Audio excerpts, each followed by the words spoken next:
Hello అండి, అందరూ ఎలా ఉన్నారు? బాగున్నారా? నేనైతే చాలా బాగున్నాను.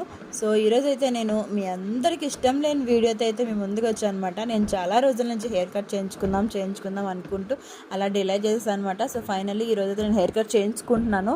సో చాలామంది నేను ఫాలో అవుతున్న వాళ్ళలో 50% నా హెయిర్ అంటే చాలా ఇష్టమైన వాళ్ళు ఉన్నారు.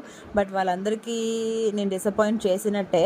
నేనైతే నా హెయిర్ కట్ చేశానండి. తక్కువ కూడా కాదు, చాలా ఎక్కువ హెయిర్ కట్ చేసేసాను. సో నాకు ఎందుకు హెయిర్ మీద చిరాకు వచ్చిందని దాన్ని నేను సేవ్ చేయలేకపోతున్నాను హెయిర్కి. అందుకనే డిసైడ్ అయిపోయిన హెయిర్ కట్ చేసేద్దామని చెప్పేసి.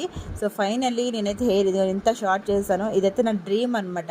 నాకు షార్ట్ హెయిర్ అంటే చాలా చాలా చాలా ఇష్టం అనమాట. షార్ట్ అండ్ బౌన్సీ హెయిర్ అయితే నాకు చాలా ఇష్టము. సో ఫైనల్లీ నేనైతే నా హెయిర్ నాకు నచ్చినట్టుగా నేను చేయించుకున్నాను. సో చాలామందికి హర్ట్ చేశాను. సో సో సో సారీ అండి. హెయిర్ అయితే మాత్రం చాలా పోయింది. బట్ నేనైతే చాలా హ్యాపీ ఫీల్ అయ్యాను అనమాట. నా లైఫ్ టైం కోరిక అది.